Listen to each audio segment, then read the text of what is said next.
ദേവദൂതർ വന്നിടും. ഏറ്റം സ്നേഹച്ചൂടോടപ്പവുമായി വന്നിടും. ഏറ്റം സ്നേഹച്ചൂടോടപ്പവുമായി വന്നിടും.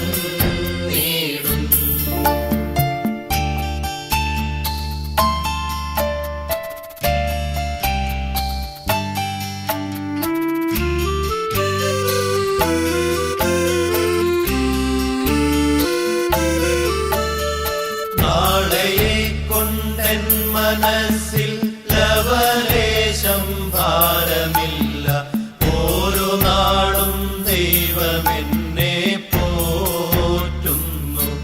തന്റെ കൈകളിൽ ഞാൻ ദിനം തോറും ചാരുന്നു. തന്റെ കൈകളിൽ ഞാൻ ദിനം തോറും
നമുക്ക് ആരംഭിക്കാം. നമ്മുടെ പിതാവായ ദൈവത്തിൽ നിന്നും കർത്താവായ യേശുക്രിസ്തുവിൽ നിന്നും നമുക്ക് കൃപയും സമാധാനവും ഉണ്ടാകട്ടെ. സൈന്യങ്ങളുടെ യഹോവ പരിശുദ്ധൻ പരിശുദ്ധൻ പരിശുദ്ധൻ, സർവഭൂമിയും അവന്റെ മഹത്വം കൊണ്ട് നിറഞ്ഞിരിക്കുന്നു. ആമേൻ. നമുക്ക് തലകളെ വണങ്ങി പ്രാർത്ഥിക്കാം. സർവ്വധനാദരങ്ങളുടെയും സൃഷ്ടാവും പരിപാലകനുമാകുന്ന ത്രിയേക ദൈവമാം പിതാവേ, വീണ്ടും ഒരു പുതിയ പ്രഭാതത്തിലേക്ക് ഞങ്ങളെ പ്രവേശിപ്പിച്ചതിനായ സ്തോത്രം. കഴിഞ്ഞ ഒരാഴ്ചക്കാലം അങ്ങ് ഞങ്ങളെ കാത്തു പരിപാലിക്കുകയും വഴി നടത്തിയതിനായി സ്തോത്രം ചെയ്യുന്നു. ആത്മാവിനും സത്യത്തിലും അങ്ങേ ആരാധിക്കുന്നതിനായി ഞങ്ങളെ സഹായിക്കണമേ. ആരാധനാലയങ്ങളിൽ പഴയതുപോലെ അങ്ങേ ആരാധിക്കുന്നതിനായുള്ള സാഹചര്യം ഞങ്ങൾക്ക് നൽകണമേ. ആരാധനയിൽ സന്തോഷം ഞങ്ങൾക്ക് നൽകണമേ. സത്യം, നീതി, സമാധാനം, പരസ്പര ബഹുമാനം ഇത്യാദി ഗുണങ്ങൾ സഭയിലും ദേശത്തും നിലനിർത്തണമേ. പരസ്പര സ്നേഹവും സന്തോഷവും ഞങ്ങളുടെ ഇടയിൽ നിലനിർത്തണമേ. രോഗാവസ്ഥയിലായിരിക്കുന്നവർ, മറ്റു പ്രയാസങ്ങൾ, കഷ്ടങ്ങൾ, ഏകാന്തത എന്നിവയാൽ കഷ്ടപ്പെടുന്നവർ ഏവരെയും ആശ്വസിപ്പിക്കുകയും സമാധാനം കൽപ്പിക്കുകയും ചെയ്യണം. കോവിഡ് എന്ന മഹാമാരിയെ പൂർണ്ണമായും നീക്കണമേ. ഈ ആരാധനയിലും ആദ്യോടന്തത്തിന് സാന്നിധ്യത്താൽ നിറയ്ക്കണമേ. തലവണക്കിയിരിക്കുന്ന ഓരോരുത്തരെയും അനുഗ്രഹിക്കണമേ. സർവവും യേശു കർത്താവിന്റെ നാമത്തിൽ അപേക്ഷിക്കുമ്പോൾ കൃപയോടെ കേൾക്കണമേ. നമുക്ക് ദൈവനാമ സ്തുതിക്കും മഹത്വത്തിനുമായി 17-ാം ഗീതത്തിന്റെ 1-ഉം 2-ഉം ചരണങ്ങൾ പാടി ദൈവത്തെ നോക്കുക. അഭക്തർ ചൊല്ലും പോലെ നടക്കുക.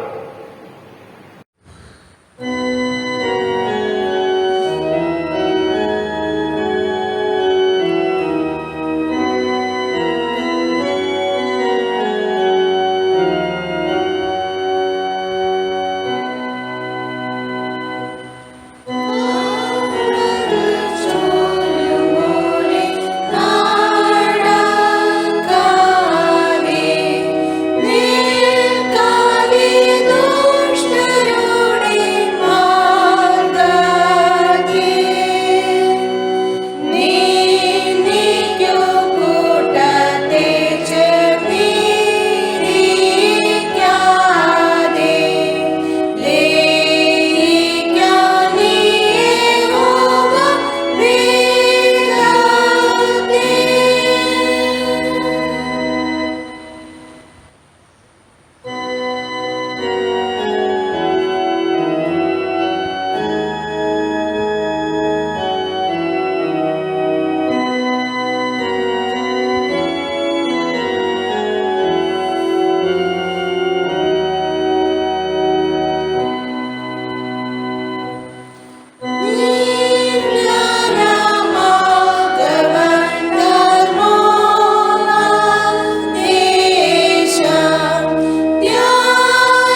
അവകാശങ്ങളുമായുള്ളവർ, ദൈവം നിങ്ങളുടെ ഹൃദയദൃഷ്ടി പ്രകാശിപ്പിച്ചിട്ട് തന്റെ വലിയായുള്ള ആശ എന്നതെന്നും തന്റെ അവകാശത്തിന്റെ മഹിമാതനം എന്നതെന്നും നിങ്ങൾ അറിയേണ്ടതിന് തിരുസന്നിധിക്ക് അടുത്ത് ചെല്ലുവാൻ നിങ്ങളെ പ്രബോധിപ്പിക്കുന്നു.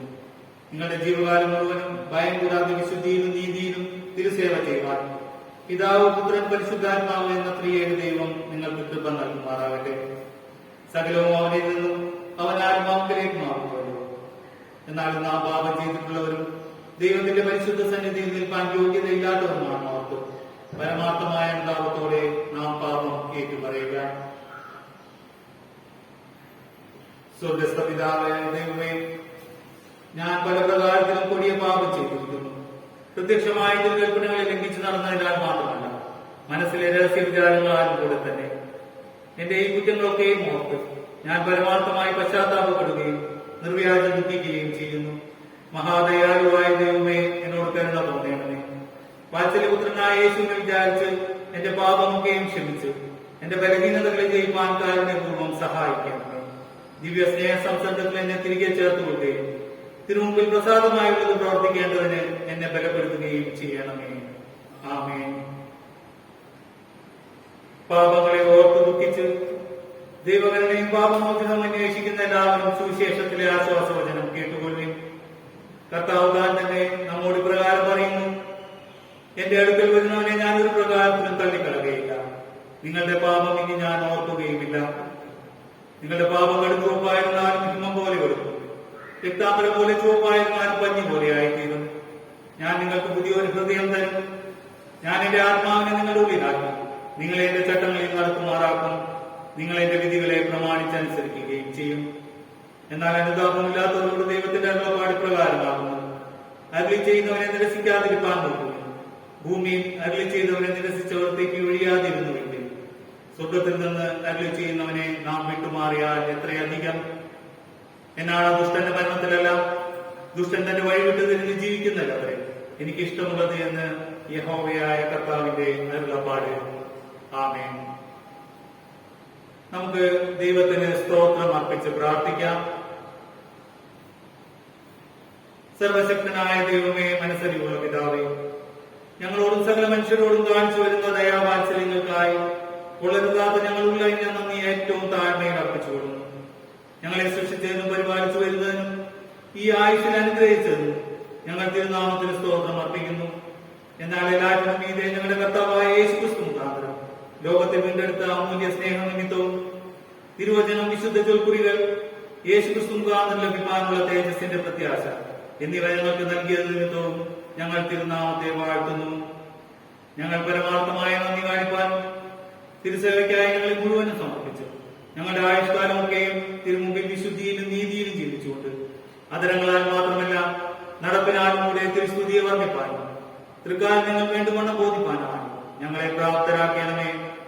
ഇതൊക്കെ ഞങ്ങളുടെ കർത്താവായ യേശുക്രിസ്തുവിന്റെ നാമത്തിൽ ഞങ്ങൾ യാചിക്കുന്നു. വാഴ്ത്തപ്പെട്ട പുത്രന്റെ പിതാവിനോടും പരിശുദ്ധാത്മാവിനോടും കൂടെ സദാകാലവും സകല ബഹുമാനവും മാത്രവും ഉണ്ടാകട്ടെ. ആമേൻ. നമുക്ക് വേദപാഠഭാഗങ്ങൾ വായിക്കുന്നതിന് മുമ്പായി 11ാം ഗീതത്തിന്റെ 1ാമത്തെ ചരണം പാടി ദൈവത്തെ മഹത്വപ്പെടുത്താം. രാജസന്നിധാനെ നിന്ന് നാം തൊഴുക.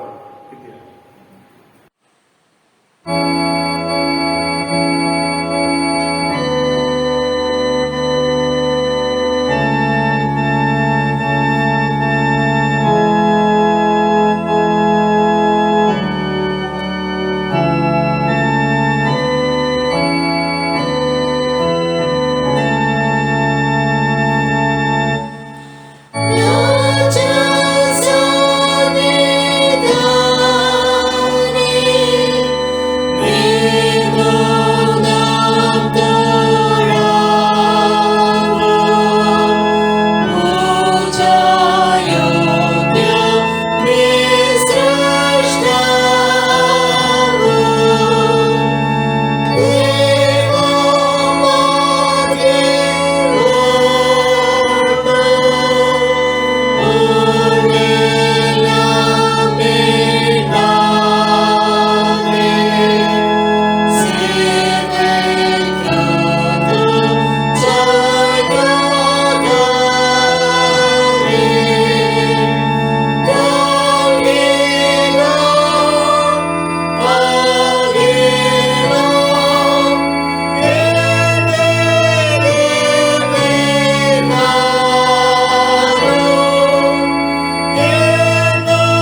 ഒന്നാം വേദപാഠം ഉൽപ്പത്തി പുസ്തകം 1-ാം അധ്യായം 1 മുതൽ 28 വരെയുള്ള ദൈവജനക്കെട്ടുകളുണ്ട്.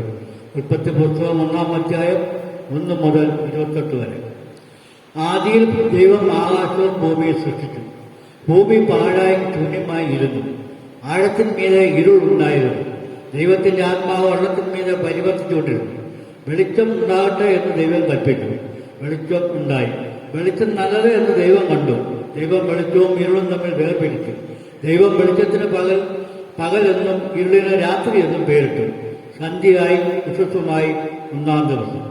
ദൈവം വെള്ളങ്ങളുടെ മധ്യേ ഒരു വിധാനം ഉണ്ടാകട്ടെ, അത് വെള്ളത്തിനും തമ്മിൽ വേർപിരിയായിരിക്കട്ടെ എന്ന് കൽപ്പിച്ചു. വിധാനം ഉണ്ടാക്കിയിട്ട് ദൈവം വിധാനത്തിന് മീതുള്ള വെള്ളവും തമ്മിൽ വേർപിരിച്ചു. അങ്ങനെ സംഭവിച്ചു. ദൈവം വിധാനത്തിന് ആകാശം എന്ന് പേരിട്ടു.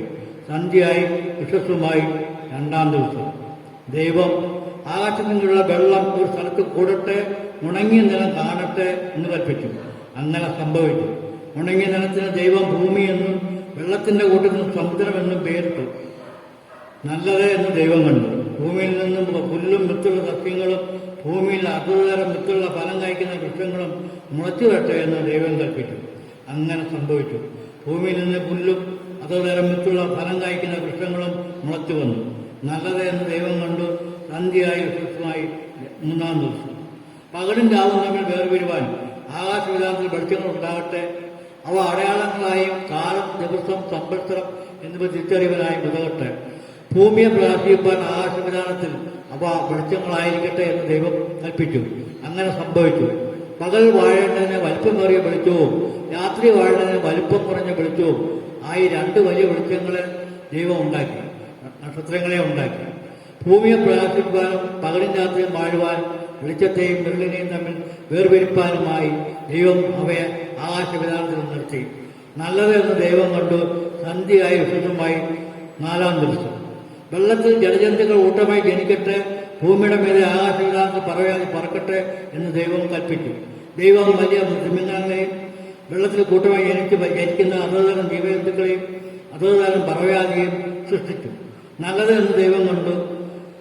നിങ്ങൾ വർദ്ധിച്ച് പെരുകി സമുദ്രത്തിലെ വെള്ളത്തിൽ നിറവിൽ പറവയാതി ഭൂമിയിൽ പെരുകട്ടെ എന്ന് കൽപ്പിച്ചു. ദൈവം അവയെ അനുഗ്രഹിച്ചു. സന്ധ്യയായി വിശുദ്ധമായി 5-ാം ദിവസം.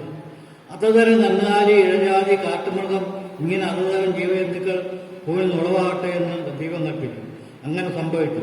ഇങ്ങനെ ദൈവം അതോതരം കാട്ടുമൃഗങ്ങളെയും അതോതരം കന്നുകാലികളെയും അതോതരം പൂജര ജന്തുക്കളെ ഉണ്ടാക്കി. നല്ലത് എന്ന് ദൈവം കണ്ടു. അനന്തരം ദൈവം നാം നമ്മുടെ സ്വരൂപത്തിൽ നമ്മുടെ സാദൃശ്യപ്രകാരം മനുഷ്യനുണ്ടാക്കുക. അവർ സമുദ്രത്തിലുള്ള മത്സ്യത്തിന്മേലും ആകാശത്തിനുള്ള പറയാതിന്മേലും മൃഗങ്ങളിന്മേലും സർവ്വഭൂമിയിന്മേലും ഭൂമിയിൽ ഇഴയുന്ന എല്ലാ ഇഴയാതിന്മേലും വാഴട്ടെ എന്ന് കൽപ്പിച്ചു. ഇങ്ങനെ ദൈവം തന്റെ സ്വരൂപത്തിൽ മനുഷ്യൻ സൃഷ്ടിച്ചു. ദൈവത്തിന്റെ സ്വരൂപത്തിൽ അവരെ സൃഷ്ടിച്ചു. ആണും പെണ്ണുമായി അവരെ സൃഷ്ടിച്ചു. ദൈവം അവരെ അനുഗ്രഹിച്ചു. നിങ്ങൾ സന്താനപറ്റുള്ളവരായി പെരുകി ഭൂമിയിൽ നിറഞ്ഞ് അതിനെ അടക്കി സമുദ്രത്തിലെ മത്സ്യത്തിന്മേലും ആകാശത്തിലെ പർവ്വജാതിന്മേലും സകല പൂജര ഹിന്ദുവിന്മേലും വാഴുവീൻ എന്ന് അവരോട് കൽപ്പിച്ചു. ഈ വചനങ്ങൾ ദൈവങ്ങളെ അനുഗ്രഹിക്കുമാറാകട്ടെ.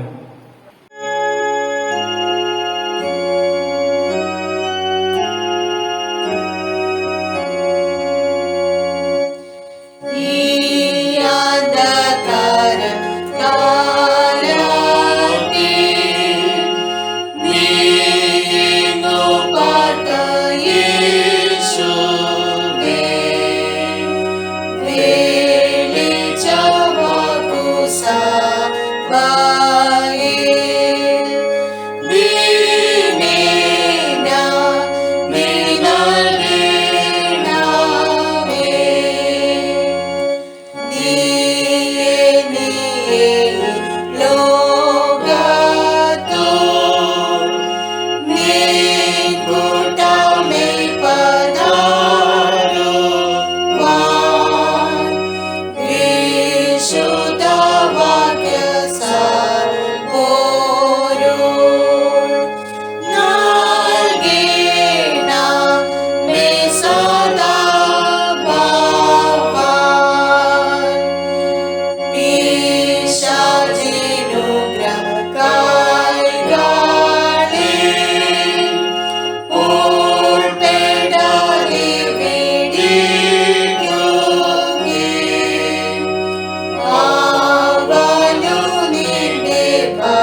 കൊരിന്ത്യർക്ക് എഴുതിയ 2-ാം ലേഖനം 13-ാം അധ്യായം 11 മുതൽ 14 വരെയുള്ള ദൈവത്തിന്റെ വചനങ്ങളെ കേട്ടുകൊള്ളു.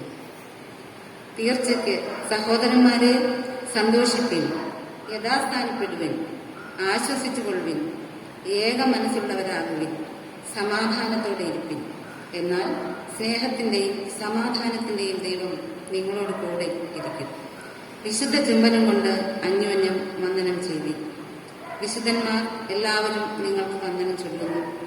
കർത്താവായ യേശുക്രിസ്തുവിന്റെ കൃപയും ദൈവത്തിന്റെ സ്നേഹവും പരിശുദ്ധാത്മാവിന്റെ കൂട്ടായ്മയും നിങ്ങളെല്ലാവരോടും കൂടെ ഇരിക്കുമാറാകട്ടെ. ഇവിടെ പുതിയ നിയമവേദഭാഗം വായിച്ച മനസ്സിലുള്ള പിതാവായ ദൈവം തിരുവചനത്തിൽ തന്റെ സമ്പൂർണ്ണ സ്നേഹം നമുക്ക് വെളിപ്പെടുത്തിയിരിക്കുകയാണ്. ക്രിസ്തുയേശുവിൽ നമ്മെ തന്റെ സമൃദ്ധിയായ കൃപകൾക്ക് അംശികളാവാൻ ക്ഷണിച്ചിരിക്കുകയാണ്. തമ്മിലുള്ള വിശ്വാസം നമുക്ക് ഒന്നിച്ച് സ്വീകരിക്കാം. നമുക്ക് അപ്പോസ്തല വിശ്വാസ പ്രമാണം ഒന്നിച്ച് സ്വീകരിക്കാം. സ്വർഗങ്ങൾക്കും ഭൂമിക്കും സൃഷ്ടാവായി സർവശക്തനായ പിതാവായിരുന്ന ദൈവത്തിൽ ഞാൻ വിശ്വസിക്കുന്നു. അവൻ ഏകപുത്രനായ നമ്മുടെ കർത്താവായ യേശുക്രിസ്തുവിലും ഞാൻ വിശ്വസിക്കുന്നു. അവൻ പരിശുദ്ധാത്മാവിനാൽ മറിയ എന്ന കന്യകയിൽ ഉത്പാദിതനായി ജനിച്ചു. പുന്തിയോസ് പിലാത്തോസിന്റെ കീഴിൽ കഷ്ടമനുഭവിച്ച് ക്രൂശിക്കപ്പെട്ട് മരിച്ചു, അടക്കപ്പെട്ട് പാതാളത്തിലിറങ്ങി. 3-ാം ദിവസം ഉയർത്തെഴുന്നേറ്റ് സ്വർഗാരോഹണമായി സർവശക്തിയുള്ള പിതാവായ ദൈവത്തിന്റെ വലത്ത് ഭാഗത്തിരിക്കുന്നു. അവിടെ നിന്ന് ജീവിക്കുന്നവരെയും മരിച്ചവരെയും ന്യായം വിധിപ്പാൻ വരികയും ചെയ്യും. പരിശുദ്ധാത്മാവിനും വിശുദ്ധന്മാരുടെ കൂട്ടായ്മയാവുന്ന ശുദ്ധ സാധാരണ സഭയിൽ പാപമോചനത്തിലും ശരീരത്തോടെ ജീവിച്ചെഴുന്നേൽക്കുന്നതും നിത്യജീവിതത്തിലും ഞാൻ വിശ്വസിക്കുന്നു. ആമേൻ.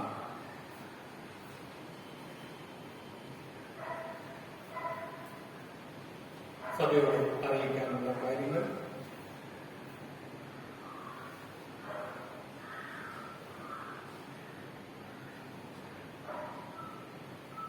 കോവിഡിന്റെ പ്രയാസം അനുഭവിക്കുന്ന നമ്മുടെ സഭയിലും അതുപോലെ മറ്റ് സഭകളിലും ഉള്ളവരെയും ലോകം മുഴുവൻ ഉള്ള രോഗബാധിതരെയും വേർപാടിന്റെ ദുഃഖങ്ങളിലായിരിക്കുന്നവരെയും നമുക്ക് നമ്മുടെ കുടുംബ പ്രാർത്ഥനകളിലും സ്വകാര്യ പ്രാർത്ഥനകളിലും ഉൾപ്പെടുത്തുകയും എത്രയും പെട്ടെന്ന് കോവിഡിന്റെ വ്യാപനം പൂർണ്ണമായി അവസാനിക്കുന്നതിനായി പ്രാർത്ഥിക്കുന്നതിന് വേണ്ടി അഭ്യർത്ഥിക്കുന്നു.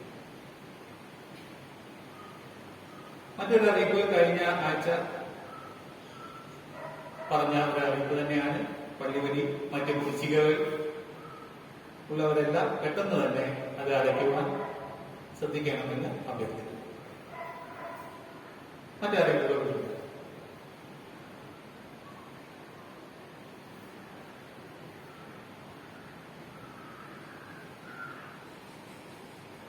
നമുക്ക് പക്ഷപാതം ചെയ്ത് പ്രാർത്ഥിക്കാം.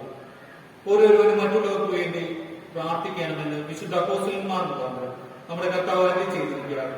നമുക്ക് പക്ഷപാതം ചെയ്ത് പ്രാർത്ഥിക്കാം. സാർവത്രിക തിരുസഭയ്ക്ക് വേണ്ടി നാം പ്രാർത്ഥിക്കുക. സർവശക്തനും കാരണവാനുമായ ദൈവമേ, ഞങ്ങളുടെ കർത്താവായ യേശുക്രിസ്തുവിന്റെ പിതാവേ, പ്രിയപുത്രനെ വിചാരിച്ച് തിരുസഭയെ കൃപയോടെ കടാക്ഷിക്കണമേ. തിരുവചനത്തിൽ അടങ്ങിയിരിക്കുന്ന ശക്തി, നിർമ്മലത എന്നിവയെ കാത്തുകൊള്ളുവാൻ സഹായിക്കണം. പരിശുദ്ധാത്മാവിന്റെ സഹായം നൽകി തിരുസഭയുടെ സാക്ഷ്യം സഫലമാക്കണമേ. അന്യമതസ്ഥർക്ക് വിശ്വാസവും മാനസാന്തരവും നൽകുകയും ഇസ്രായേലിന്റെ ചിതറിപ്പോയ ആളുകളെ ചേർത്തുകൊള്ളുകയും ചെയ്യുന്നു.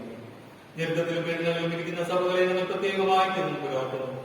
ആ സഭകൾക്ക് ജ്ഞാനവും ബലവും ലോകത്തെ ജയിക്കുന്ന ജയമായ വിശ്വാസവും നൽകണമേ. കർത്താവേ, ഞങ്ങളെ കേൾക്കണമേ. നമ്മുടെ സഭയ്ക്ക് വേണ്ടി പ്രാർത്ഥിക്കുക. കർത്താവേ, ഞങ്ങളുടെ എല്ലാ മിഷൻ സംഘങ്ങളെയും സഭകളെയും ഐക്യസഭ മുഴുവനെയും അനുഗ്രഹിക്കണമേ. ഞങ്ങളുടെ സഭയുടെ ഉപയോഗങ്ങളെയും പരിപാലന സംഘങ്ങളെയും സുനോദോസിനെയും തിരുസഭയിലെ എല്ലാ ശുശ്രൂഷകന്മാരെയും പ്രവർത്തകന്മാരെയും പരിശുദ്ധാത്മാവിനാൽ നടത്തണമേ. ആമേൻ. കർത്താവേ, ഞങ്ങളെ കേൾക്കണമേ. നമ്മുടെ കുടുംബങ്ങൾക്ക് വേണ്ടിയും പ്രാർത്ഥിക്കുക. എല്ലാ ഭവനങ്ങളും കുടുംബങ്ങളും സമാധാനത്തിനും ഐക്യത്തിനും ലഭിക്കാൻ സഹായിക്കണമേ. കുഞ്ഞുങ്ങളെയും വിദ്യാർത്ഥികളെയും പോറ്റി വളർത്തുവാൻ ഏർപ്പെട്ടിട്ടുള്ളവരുടെ പ്രയത്നങ്ങളെ അനുഗ്രഹിക്കണമേ. ഞങ്ങളുടെ മക്കളുടെ മനസ്സ് പരിശുദ്ധാത്മാവിന്റെ പ്രേരണയാൽ സത്യത്തിലേക്ക് നടത്തണമേ. അനാഥർ, വിധവമാർ, അതിഥികൾ, പീഡിതർ എന്നിവരെ കാത്തു പുലർത്തണമേ. രോഗികൾക്കും വയോവൃദ്ധന്മാർക്കും മരണമടുത്തവർക്കും സമീപസ്ഥനാകണമേ. ആമേൻ. കർത്താവേ, ഞങ്ങളെ കേൾക്കണമേ. രോഗികൾക്ക് വേണ്ടി പ്രാർത്ഥിക്കാം. രോഗികളെയും കഷ്ടപ്പെടുന്നവരെയും ഓർത്തുകൊള്ളണമേ. അവർ തങ്ങൾക്കുള്ള ഭാരം ക്ഷമയോടെ വഹിപ്പാൻ, പൂർണ്ണമായി ദിവ്യകൈകളിൽ ആശ്രയിപ്പാൻ, തിരുസാന്നിധ്യത്തിൽ ആശ്വാസം കണ്ടെത്തുവാൻ കൃപ ചെയ്യണമേ. മരണത്തിന് നീക്കമെന്ന വിലാപവും കരച്ചിലും ദുഃഖവും തീർന്ന് നീ ഞങ്ങളുടെ സകലമെന്ന നീക്കം തുടച്ചു കളയുന്ന നാൾ വേഗം വരുത്തണമേ. ആമേൻ. ആശുപത്രികൾക്ക് വേണ്ടി പ്രാർത്ഥിക്കാം. രോഗശാന്തിക്കുള്ള എല്ലാ ആഗ്രഹങ്ങളിലും വിശേഷാൽ ഞങ്ങളുടെ രാജ്യത്തുള്ള ക്രൈസ്തവ ആശുപത്രികളിലും നടന്നു വരുന്ന തന്മാത്രമായ തിരുസ്നേഹ ശുശ്രൂഷയെ തുടർന്നു കൊള്ളണമേ. വൈദ്യന്മാർക്ക് വിവേകവും സാമർഥ്യവും നൽകുകയും ക്ഷമാശീലവും വഹിക്കുകയും ചെയ്യണം. കർത്താവെ, അവരുടെ പ്രയത്നങ്ങൾ സഫലീകരിക്കുകയും അവരുടെ സകല പ്രവൃത്തികളുടെ നേരം ദിവ്യാനുഗ്രഹം കുറിച്ചുകൊള്ളുകയും ചെയ്യണമേ. ആമേൻ. ദൂരസ്ഥരായ നമ്മുടെ മിത്രങ്ങൾക്ക് വേണ്ടി പ്രാർത്ഥിക്കാം. ദൈവമേ, ഞങ്ങളുമായി സ്നേഹബാന്ധവത്തിൽ ഇരിക്കുന്ന എല്ലാവരെയും തിരുവരുണാക്കാവരെയും പരമേൽപ്പിക്കുന്നു. ഞങ്ങളുടെ സഭയിലെ അംഗങ്ങളായി ഞങ്ങളിൽ നിന്നകന്ന് ദൂരരാജ്യങ്ങളിൽ ഇരിക്കുന്ന എല്ലാവരുടെയും മധ്യയെ സന്നിധാനം ചെയ്യണമേ. തിരുകൂട്ടായ്മയിൽ നിന്ന് അകന്നിരിക്കാൻ അവരാരെയും സമ്മതിക്കാതെ ധന്യവും പരിശുദ്ധവുമായ തിരുസംസത്തിൽ ഞങ്ങളോടൊന്നിച്ച് അവരെയും കാത്തു സൂക്ഷിച്ചു കൊള്ളണമേ. ആമേൻ. ലോക സമാധാനത്തിന് വേണ്ടി പ്രാർത്ഥിക്കാം. സകല മനുഷ്യരുടെയും ഹൃദയത്തിൽ സമാധാനത്തിനായുള്ള ഉണ്മയായ ആകാംക്ഷ ജ്വലിപ്പിക്കണമേ. ഭൂമിയിലെ സകല വംശങ്ങളുടെയും നന്മയ്ക്ക് വേണ്ടി കൂടി ആലോചിക്കുന്ന എല്ലാവരെയും നിർമ്മലവും സമാധാനപരവുമായ ദിവ്യജ്ഞാനത്താൽ വഴി നടത്തണമേ. യുദ്ധമത്സരങ്ങളിൽ നിന്ന് ഞങ്ങളെ കാത്തുകൊള്ളണമേ. ദൈവസ്നേഹത്തിന്റെ പരിജ്ഞാനം കൊണ്ട് സർവഭൂമിയും നിറയുമാറാകണമേ. ആമേൻ. ഒടുവിൽ നമ്മുടെ മരണനാഴികയും ഓർക്കുക. വിശുദ്ധ ദൂതന്മാർ ഞങ്ങളുടെ ചുറ്റുപാളെ അറിഞ്ഞു. ഇപ്പോൾ ജീവമാർഗത്തിലും പിന്നീട് ഞങ്ങളുടെ മരണനാഴികയും ഞങ്ങളെ കാത്തുകൊള്ളുന്നതിന് സഹായിക്കണം. മഹാകാരുണ്യവാനായ പിതാവേ, ഞങ്ങളുടെ രക്ഷകനായ ക്രിസ്തുവിന്റെ നാമത്തിൽ ഞങ്ങൾ വിനയമായി യാചിക്കുന്നത് കേൾക്കണമേ. ആമേൻ. കർത്താവേ, ഞങ്ങളെ കേൾക്കണമേ. ആമേൻ. ഇപ്പോൾ പ്രസംഗത്തിന് മുമ്പായി 160 ഗീതത്തിന്റെ 1ഉം 2ഉം ചരണങ്ങൾ പാടി ദൈവത്തെ മഹത്വപ്പെടുത്താം. 160 ഗീതത്തിന്റെ 1ഉം 2ഉം ചരണങ്ങൾ. വിശുദ്ധ ദൃഷ്ടികൾ അഹോ പാടുന്നു.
ദൈവത്തിന്റെ സന്നിധിയിൽ അല്പനേരം മൗനമായി ദൈവത്തെ വാഴ്ത്തി പരിശുദ്ധാത്മാവ് മുഖാന്തരം നമ്മെ സകല സത്യത്തിലും വഴി നടത്തുവാൻ അപേക്ഷിക്കുക.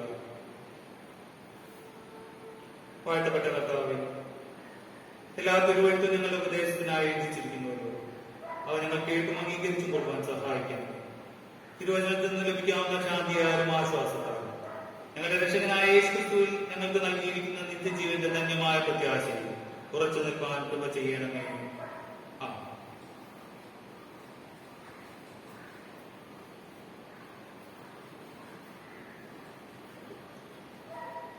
പെന്തക്കോസ്തിന് മുൻപ് ഒന്നാം ഞായറായ ഇന്നേ ദിവസം ത്രിത്വ ഞായറായി ക്രിസ്തീയ സഭ ആചരിക്കുന്നു.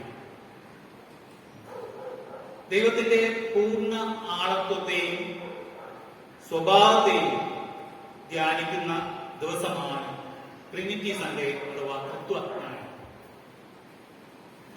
ദൈവത്തിന്റെ ഉടമ്പടിയിലേക്ക് നമ്മെ ചേർത്തിരിക്കുന്നത് ത്രിയേക സ്വഭാവമുള്ള ദൈവത്തോടുള്ള ബന്ധത്തിലാണ്. ത്രിത്വം എന്ന ആശയത്തെ പറ്റി ഒരു വ്യാഖ്യാതാവ്, ഒരു വേദപുസ്തക വ്യാഖ്യാതാവ് പറഞ്ഞിരിക്കുന്നത് സ്വച്ഛമായ അല്ലെങ്കിൽ തെളിഞ്ഞ ശുദ്ധമായ ജലാശയം, ഒരു വെള്ളമുള്ള ഒരു ജലാശയത്തിൽ അതിന്റെ ആ ശുദ്ധജലമായതുകൊണ്ട് അതിന്റെ അടിത്തട്ട് കാണാവുന്നതാണ്. പക്ഷെ പുറത്തുനിന്ന് നോക്കുമ്പോൾ അത് വളരെ ആഴം കുറവാണ് എന്ന് ആ പുറത്തു നിന്ന് നോക്കുന്ന ആൾക്ക് അനുഭവപ്പെടും. എന്നാൽ അതിലേക്ക് ഇറങ്ങുമ്പോൾ മാത്രമേ അതിന്റെ ആഴവും വ്യാപ്തിയും ഒക്കെ അറിയുവാനാവും എന്നാണ് ത്രിത്വത്തെക്കുറിച്ച് അദ്ദേഹം പറഞ്ഞത്. ത്രിത്വത്തെക്കുറിച്ച് നാം ശരിക്കും ചിന്തിച്ചു നോക്കുകയാണെങ്കിൽ അത് മനസ്സിലാക്കാൻ അല്പം ബുദ്ധിമുട്ടുള്ളതായി അനുഭവപ്പെടും. ത്രിയേകം എങ്ങനെ സാധ്യമാണ്?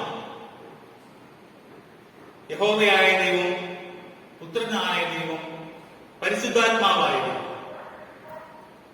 ഇത് മൂന്നും വ്യത്യസ്തങ്ങളായ മൂന്ന് വ്യക്തിത്വങ്ങളായി തന്നെ വചനത്തിലും ചരിത്രത്തിലും പ്രത്യക്ഷപ്പെട്ടതായി നമുക്കറിയാം. പിന്നെ എങ്ങനെ ഈ ത്രിയേകം സംഭവിക്കും? എങ്ങനെ അപ്രകാരം ആയിരിക്കും? മൂന്ന് വ്യക്തിത്വങ്ങളായി കാണുമ്പോൾ തന്നെ അത് ത്രിയേകം ആകുന്നത് എങ്ങനെയാണ്?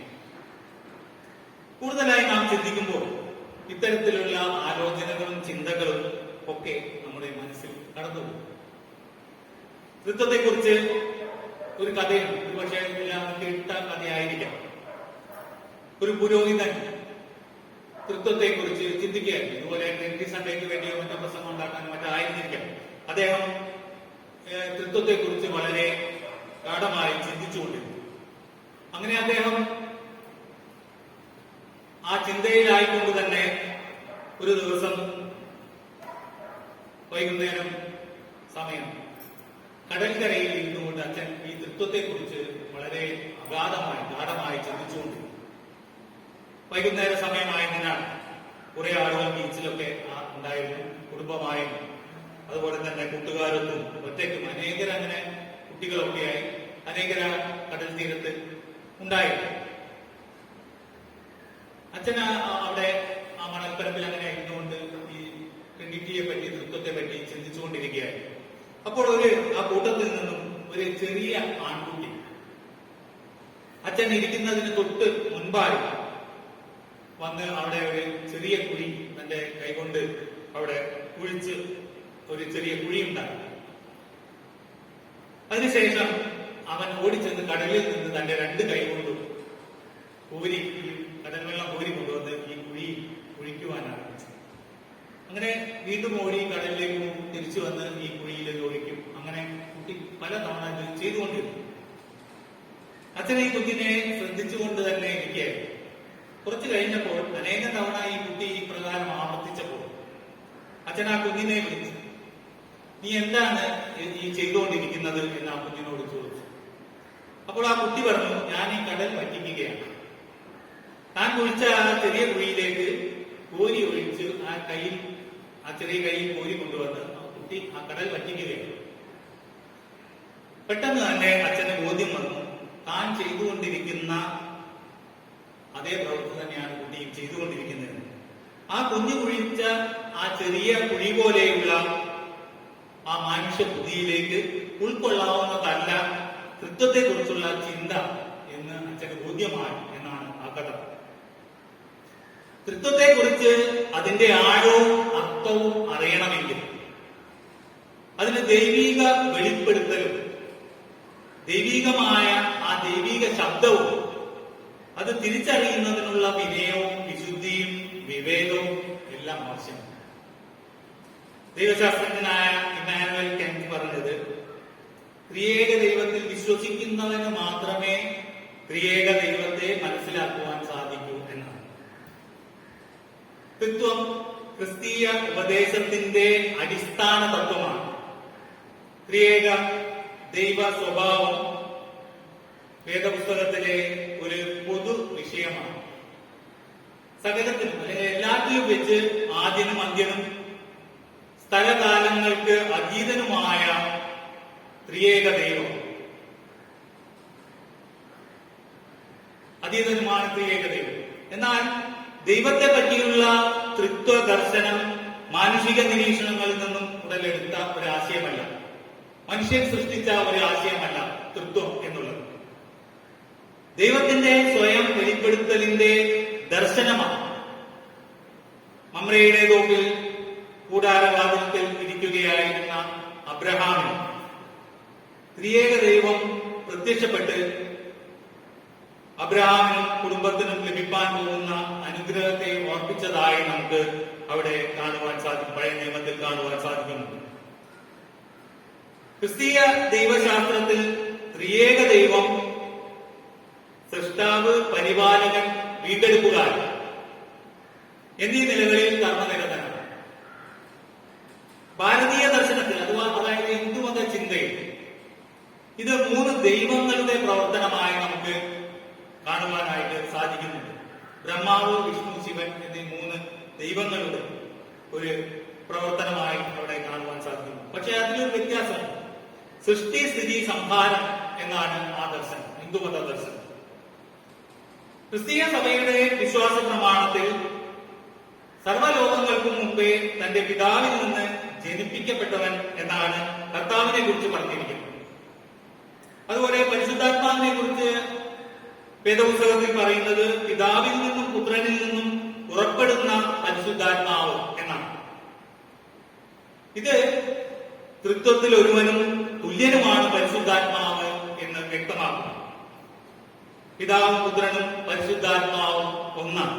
യോഹന്നാൻ സുവിശേഷം 14-ാം അധ്യായത്തിന്റെ 19-ാം വാക്യത്തിൽ കർത്താവ് ഫിലിപ്പോസിനോട് പറയുന്നതായി കാണാം, എന്നെ കണ്ടവൻ പിതാവിനെ കണ്ടിരിക്കുന്നു. ഇന്നത്തെ നമ്മുടെ പുതിയ നിയമ വേദപാഠഭാഗം നാം വായിച്ചു കേട്ടു. 2 കൊരിന്ത്യർ 13-ാം അധ്യായത്തിന്റെ 11 മുതൽ 14 വരെയുള്ള വാക്യം. അതിന്റെ 14-ാം വാക്യത്തിൽ പറയുകയാണ്, കർത്താവായ യേശുക്രിസ്തുവിന്റെ കൃപയും ദൈവത്തിന്റെ സ്നേഹവും പരിശുദ്ധാത്മാവിന്റെ കൂട്ടായ്മ നിങ്ങളെല്ലാവരോടും കൂടെ ഉണ്ടായിരിക്കട്ടെ എന്ന് അപ്പോസ്തലൻ ആശീർവദിക്കുന്നതായിട്ട് കാണുവാൻ സാധിക്കുന്നുണ്ട്.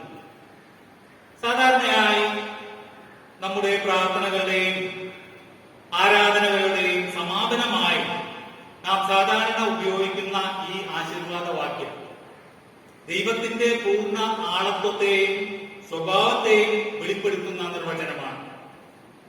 തൃത്വം എന്ന വിഷയത്തിലേക്ക് ഈ ആശീർവാദം എപ്പോഴും നമ്മുടെ ശ്രദ്ധയെ ക്ഷണിക്കുന്നു.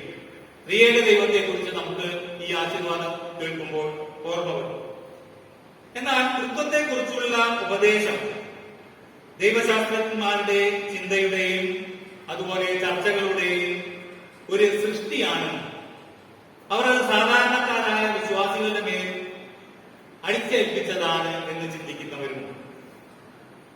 എന്നാൽ പെന്തക്കോസ്ത് നാളിൽ കർത്താവിന്റെ ശിഷ്യരോ അവരുടെ സഹവിശ്വാസികളോ ആരും തന്നെ ദൈവശാസ്ത്രജ്ഞന്മാരായിരുന്നില്ല. നാം കഴിഞ്ഞ ആഴ്ച അതിനെക്കുറിച്ച് ചിന്തിക്കുകയുണ്ടായി.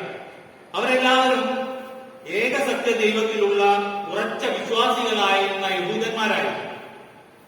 എന്നാൽ അതേസമയം തന്നെ അവർ കർത്താവിനെ അടുത്തറിഞ്ഞവരും അവന്റെ ദിവ്യത്വത്തെ കുറിച്ച് ബോധമുള്ളവരുമായിരുന്നു. പെന്തക്കോസ്ത് നാളിൽ അവർക്ക് ലഭിച്ച പരിശുദ്ധാത്മദാനം ഒരു പുതിയ അനുഭവമായി. ആ ദിവസം ശിഷ്യർക്കുണ്ടായ അത്ഭുതകരമായ പരിവർത്തനം പരിശുദ്ധാത്മാവായ ദൈവത്തിന്റെ യാഥാർത്ഥ്യത്തെ അവർക്ക് വെളിപ്പെടുത്തി. കഴിഞ്ഞ ആഴ്ച അതേക്കുറിച്ചെല്ലാം നാം ചിന്തിക്കുകയുണ്ടായി. ഇങ്ങനെ ദൈവത്തെ പിതാവ്, പുത്രൻ, പരിശുദ്ധാത്മാവ് എന്നീ 3 നിലകളിൽ ശിഷ്യന്മാർ അറിഞ്ഞത് അവരുടെ സ്വന്തം അനുഭവത്തിൽ നിന്നായി, അല്ലാതെ ആരുടെയും ഉപദേശത്തിൽ നിന്നായിരുന്നു. ത്രിത്വത്തെക്കുറിച്ചുള്ള ഉപദേശം സഭ വിശ്വാസ പ്രമാണമായി സ്വീകരിച്ചത് പിന്നീടായിരുന്നെങ്കിലും അതിന്റെ ആരംഭവും അടിസ്ഥാനവും അപ്പോസ്തലന്മാരുടെ ആ അനുഭവത്തിൽ നിന്നായിരുന്നു എന്ന് വ്യക്തമാണ്. ഇന്നത്തെ പുതിയ നിയമ വേദപാഠത്തിൽ പൗലോസ് കൊരിന്ത്യ സഭയിലുള്ളവർക്ക് നൽകിയ ആശീർവാദ വചനങ്ങളും ഇത് തന്നെയാണ് വെളിപ്പെടുത്തുന്നത്. കർത്താവായ യേശുക്രിസ്തുവിന്റെ കൃപയും ദൈവത്തിന്റെ സ്നേഹവും പരിശുദ്ധാത്മാവിനും ഉണ്ടായിരുന്നു. ഇവിടെ പൗലോസ് വേദശാസ്ത്രം പഠിപ്പിക്കുകയല്ല ചെയ്യുന്നത്, മറിച്ച് സ്വന്തം അനുഭവത്തിൽ പിതാവ്, പുത്രൻ, പരിശുദ്ധാത്മാവ് എന്നീ 3 നിലകളിൽ ദൈവത്തെ അറിഞ്ഞ പൗലോസ് അപ്പോസ്തലൻ ആ ത്രിയേക ദൈവത്തിന്റെ അനുഗ്രഹങ്ങൾ കൊരിന്ത്യ സഭയ്ക്ക് ഉണ്ടാകട്ടെ എന്ന് ആശംസിക്കുകയും പ്രാർത്ഥിക്കുകയുമാണ് ഇവിടെ ചെയ്യുന്നത്. പൗലോസ് അപ്പോസ്തലനെ കുറിച്ച് പറയുമ്പോൾ അദ്ദേഹം അസാധാരണ ബുദ്ധിശാലിയും വളരെ വിദ്യാസമ്പന്നനുമായി നമുക്കറിയാവുന്ന കാര്യമാണ്. അതുകൊണ്ട് സ്വന്തം അനുഭവത്തെ വേണ്ട പോലെ വിശകലനം ചെയ്ത് അത് വ്യാഖ്യാനിച്ചു കൊടുക്കുവാനുള്ള കഴിവും പൗലോസ് അപ്പോസ്തലന് ഉണ്ടായിരുന്നു. ഒരു പരീശനായി ജീവിതം ആരംഭിച്ച പൗലോസ് അപ്പോസ്തലൻ സർവശക്തനായ ഏക സത്യദൈവത്തിൽ ആഴമായി വിശ്വസിച്ചു. അപ്പോസ്തലനാകുന്നതിന് മുമ്പ് കർത്താവ് ദമസ്കോസിന്റെ പടിവാതിൽക്കൽ വെച്ച് പൗലോസ് അപ്പോസ്തലനെ പിടികൂടുന്നതിന് മുൻപ് അപ്പോസ്തലൻ ഈ ക്രൂശിൽ തൂങ്ങി മരിച്ച ക്രിസ്തു ഉയർത്തെഴുന്നേറ്റെന്നോ അവൻ ഏതെങ്കിലും അർത്ഥത്തിൽ ദൈവമായിരുന്നുവെന്നോ ഉള്ള ചിന്ത, അപ്രകാരത്തിലുള്ള ഒരു ചിന്ത പൗലോസ് അപ്പോസ്തലൻ ഏകദൈവ വിശ്വാസിയായിരുന്നു, പരീശനായിരുന്നു. അദ്ദേഹത്തിന് ഈ പറഞ്ഞ കാര്യം ദൈവദൂഷണമായി തോന്നുകയാണ് ചെയ്തത്. മരിച്ചവരിൽ നിന്ന് ഉയർത്തെഴുന്നേൽക്കുക ദൈവോക്തനായ ക്രിസ്തു എന്നൊക്കെ പറയുമ്പോൾ അത് ദൈവദൂഷണമായി അപ്പോസ്തലന് അനുഭവപ്പെട്ടു. അങ്ങനെ ക്രിസ്ത്യാനികളെ തന്നെ നാമാവശേഷമാക്കുവാൻ പുറപ്പെട്ട പൗലോസ് അപ്പോസ്തലനെ കർത്താവ് ആ ദമസ്കസിന്റെ പടിവാതിൽക്കൽ വെച്ച് അഭിമുഖീകരിക്കുന്നു. ക്രിസ്തുവിന്റെയും ക്രിസ്തു സഭയുടെയും ശത്രുവായിരുന്ന പൗലോസിനെ മിത്രമാക്കി തീർക്കുകയും ചെയ്തു.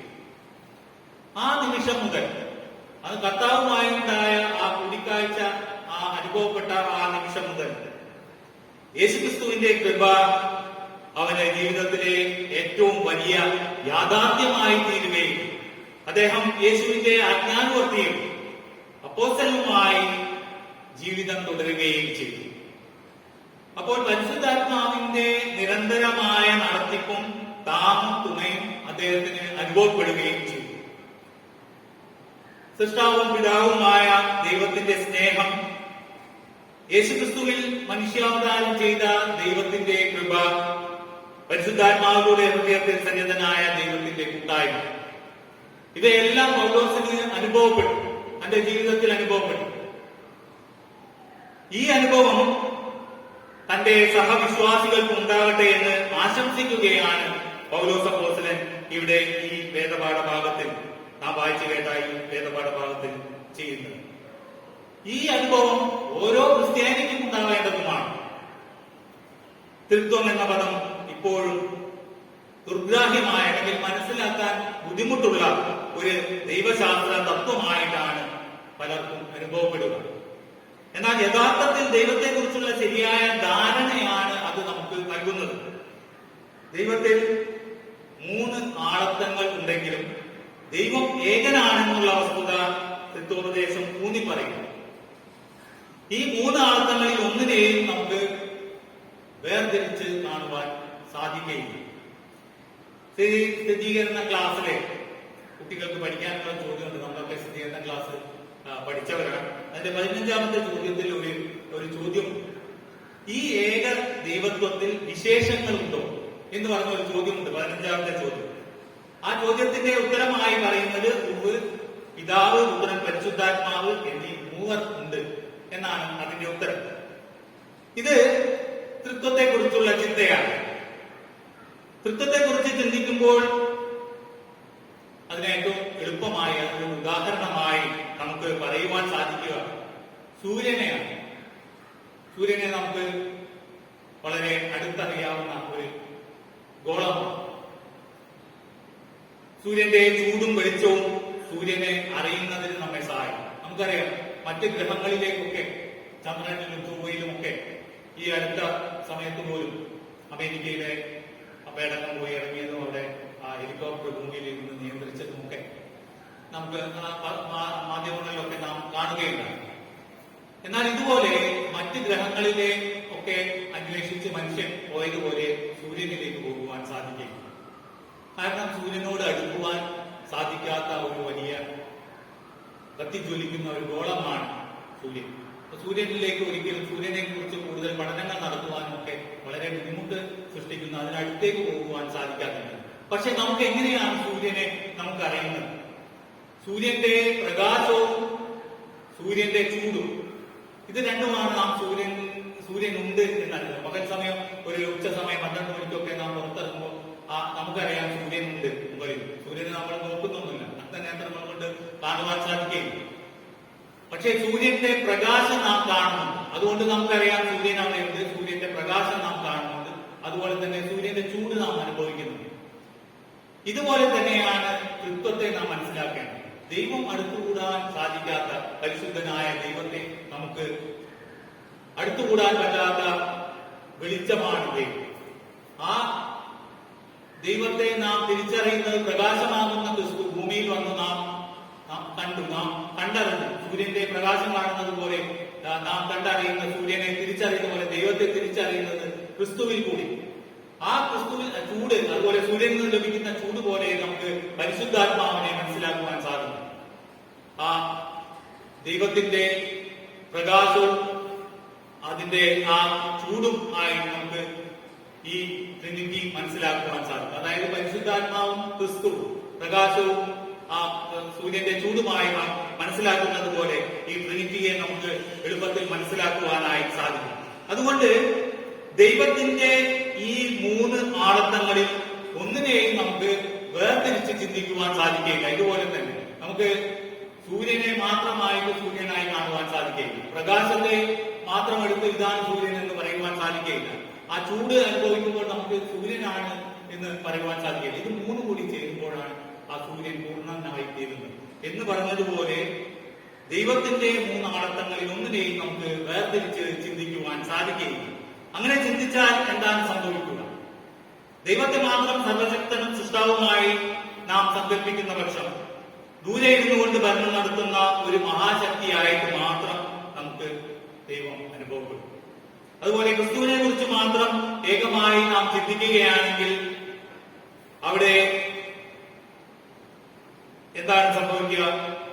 അപ്പോഴും മാതൃകാപരമായ ജീവിതം നയിച്ച ഒരു നല്ല മനുഷ്യൻ മതോപദേഷ്ടാവുമായി മാത്രം നമുക്ക് ക്രിസ്തുവിനെ മനസ്സിലാക്കുവാൻ സാധിക്കുകയില്ല. അവനെ രോഗരക്ഷകനും ജീവന്റെ നാഥനുമായി നാം അറിയണം എന്നില്ല.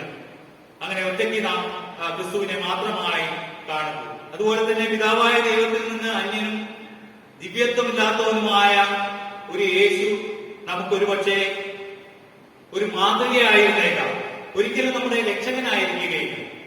അതുപോലെ തന്നെ പരിശുദ്ധാത്മാവിനെ നമ്മുടെ ചിന്തയിൽ നിന്ന് മാറ്റിയാൽ എന്താണ് സംഭവിക്കുക?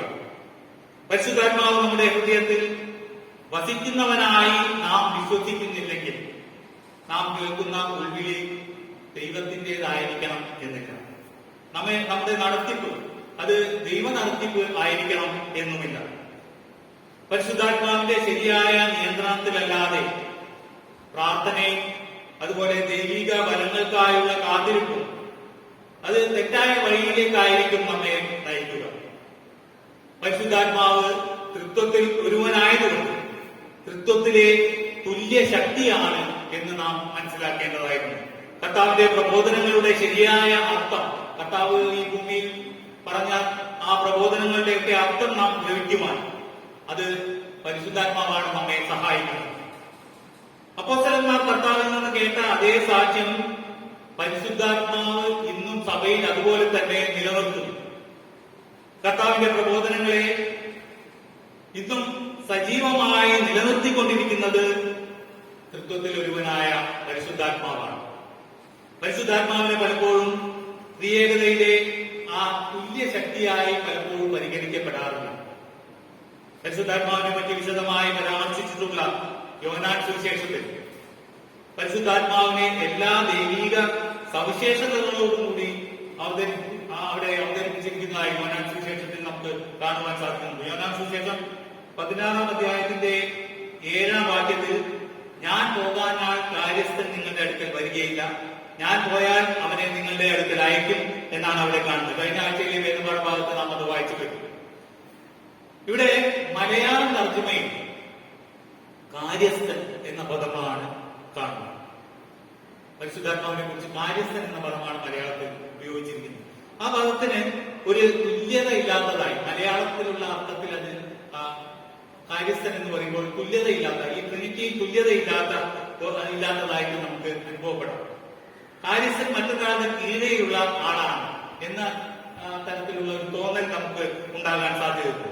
എന്നാൽ ഇവിടെ ഇതിന്റെ മൂലഭാഷയിൽ ഗ്രീക്ക് പദമായ പാരാക്യാത്തോസ് എന്ന പദമാണ് അവിടെ ഉപയോഗിച്ചിരിക്കുന്നത്. ഈ പാരാക്യാത്തോസ് എന്ന ഈ പദത്തിന് 3 തരത്തിലുള്ള അർത്ഥങ്ങളുണ്ട്. ഒന്നാമതായി നിയമജ്ഞൻ അല്ലെങ്കിൽ ഒരു അഡ്വക്കേറ്റ്, വക്കീൽ എന്നതാണ് ഒരർത്ഥം. രണ്ടാമതായി ഒരു മീഡിയേറ്റർ, മധ്യസ്ഥൻ എന്നതാണ് രണ്ടാമതായുള്ള ഒരർത്ഥം. മൂന്നാമത്തെ അർത്ഥം കൺഫോമർ, ആശ്വസിപ്പിക്കുന്ന. ഈ അർത്ഥങ്ങളെല്ലാം തന്നെ പരിശുദ്ധാത്മാവിനെ സംബന്ധിച്ച് വളരെ പ്രസക്തമാണ്. ദൈവസന്നിധിയിൽ നമുക്ക് വേണ്ടി മധ്യസ്ഥം വഹിക്കുകയും സദാ എല്ലാ കാര്യങ്ങളിലും നമ്മെ സഹായിക്കുകയും ചെയ്യുന്ന യേശു കർത്താവിന്റെ സാന്നിധ്യമാണ് പരിശുദ്ധാത്മാവ്. യോഹന്നാൻ സുവിശേഷം 16-ാം അധ്യായത്തിന്റെ 8-ാം വാക്യത്തിൽ പരിശുദ്ധാത്മാവ് പാപത്തെക്കുറിച്ചും നീതിയെക്കുറിച്ചും ന്യായവിധിയെക്കുറിച്ചും ലോകത്തിന് ബോധം വരുത്തും എന്നാണ് അവിടെ യോഹന്നാൻ സുവിശേഷം 16-ാം അധ്യായത്തിന്റെ 8-ാം വാക്യത്തിൽ പറയുന്നത്. പരിശുദ്ധാത്മാവ് സകല മനുഷ്യരെയും അസത്യത്തിൽ നിന്ന് സത്യത്തിലേക്കും അന്ധകാരത്തിൽ നിന്ന് പ്രകാശത്തിലേക്കും മരണത്തിൽ നിന്ന് ജീവനിലേക്കും നയിക്കും. ദൈവം സകല മനുഷ്യർക്കും പരിശുദ്ധാത്മാവിനെ ദാനമായി നൽകും. യേശു കർത്താവ് ഫിലിപ്പോസിനോട് പറയുന്നത്, എന്നെ കണ്ടവൻ പിതാവിനെ കണ്ടിരിക്കുന്നു എന്നാണ്. പിതാവും പുത്രനും പരിശുദ്ധാത്മാവും ഒന്നാണ്, അതോടൊപ്പം തുല്യരുമാണ്. യേശു കർത്താവിന്റെ സ്നാന സമയം തന്റെ തത്വദർശനം അവിടെ വ്യക്തമാകുന്നു. മാർക്കോസ് സുവിശേഷം 1-ാം അധ്യായത്തിന് 1 മുതൽ 11 വരെയുള്ള വാക്യങ്ങൾ നമുക്ക് കാണാൻ സാധിക്കുന്നു. ഈ ത്രിയേക ദൈവദർശനത്തെ അറിയുകയാണ് നിത്യജീവനിലേക്കുള്ള വഴി. ഈ ത്രിയേക സത്യ ദൈവത്തെ അനുഭവിച്ചറിയുക ദൈവത്തിന്റെ പരിശുദ്ധാത്മാവ് മുഖാന്തരം നമ്മെ ഓരോരുത്തരെയും ശക്തീകരിക്കട്ടെ. ആമേൻ. നമുക്ക് തലകളെ വണങ്ങി പ്രാർത്ഥിക്കാം. സ്നേഹവാനായ ദൈവമേ, സ്വർഗ്ഗീയ പിതാവേ, വചനത്തിന്റെ ആധികാരികതയിൽ ഞങ്ങളുടെ ആത്മാവിന്റെ പ്രകാശം വർദ്ധിപ്പിക്കുന്നതിനായി ഞങ്ങളെ സഹായിക്കണം. അങ്ങേ ത്രിയേക ദൈവമായി അറിയുവാനും അനുഭവിക്കുവാനും സ്വീകരിക്കുവാനും കൃപ നൽകണമേ. ആ അനുഭവത്തിലൂടെ സാക്ഷ്യമുള്ളവരായി ഈ ലോകത്തിലായിരിക്കാൻ സഹായിക്കണം. ഈ ലോകം അങ്ങയുടെ നിയന്ത്രണത്തിലാണെന്ന് ഞങ്ങൾ വിശ്വസിക്കുന്നു. അങ്ങയുടെ അധികാരം അംഗീകരിക്കുവാൻ ഞങ്ങളെ പ്രാപ്തരാക്കണമേ. ഈ പുതിയ ആഴ്ചയിൽ ഞങ്ങളെ കാത്തുകൊള്ളണമേ. തിരുവിധ പ്രകാരം ജീവിക്കുവാൻ കൃപ നൽകണമേ. സർവവും യേശു കർത്താവിന്റെ നാമത്തിൽ അപേക്ഷിക്കുമ്പോൾ സ്വർഗ്ഗീയ പിതാവേ കേൾക്കണമേ. അവസാനമായി നമുക്ക് 316-ാം ഗീതം പാടി ദൈവത്തെ മഹത്വപ്പെടുത്തും. 316-ാം ഗീതത്തിന്റെ 1-ാമത്തെ അവസാനത്തെ ചരണം പാടി നമുക്ക് ദൈവത്തെ മഹത്വപ്പെടുത്തും.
നമുക്ക് കർത്താവിന്റെ പ്രാർത്ഥന ഒന്നിച്ച് സ്വീകരിക്കാം.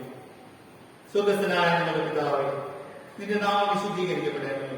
നിന്റെ രാജ്യം വരണമേ. നിന്റെ ഇഷ്ടം സ്വർഗ്ഗത്തിലെ പോലെ ഭൂമിയിലും ആകണമേ. ഞങ്ങൾക്ക് ആവശ്യമുള്ള ആഹാരം ഞങ്ങൾക്ക് തരണമേ. ഞങ്ങളുടെ കടക്കാരോട് ഞങ്ങൾ ക്ഷമിച്ചിരിക്കുന്ന പോലെ ഞങ്ങളുടെ കടങ്ങളെ ഞങ്ങളോട് ക്ഷമിക്കണമേ. ഞങ്ങളുടെ പരീക്ഷയിൽ കർത്താവ് ദുഷ്ടൻ എന്ന് ഞങ്ങളെ പൂരിക്കണമേ. രാജ്യവും ശക്തിയും മാത്രവും എന്നേക്കും അങ്ങേക്കുള്ളതല്ലോ. ആമേൻ. ആശീർവാദം. കർത്താവായ യേശുക്രിസ്തുവിന്റെ കൃപയും ദൈവത്തിന്റെ സ്നേഹവും പരിശുദ്ധാത്മാവിന്റെ കൂട്ടായ്മയും നമ്മുടെ എല്ലാവരോടും കൂടെ ഇരിക്കുമാറാകട്ടെ. ആമേൻ.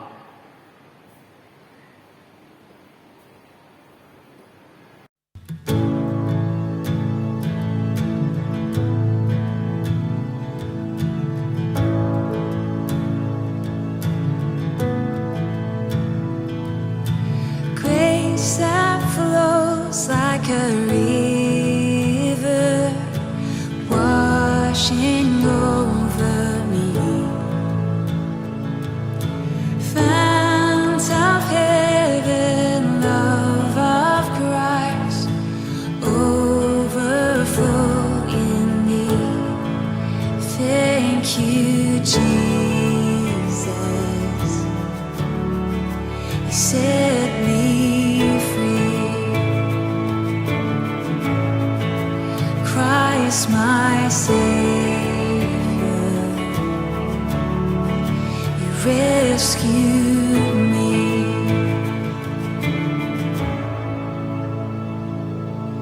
Take this life, deliver a vessel of your love. Holy now devoted to see your kingdom come. Thank you,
You set me free.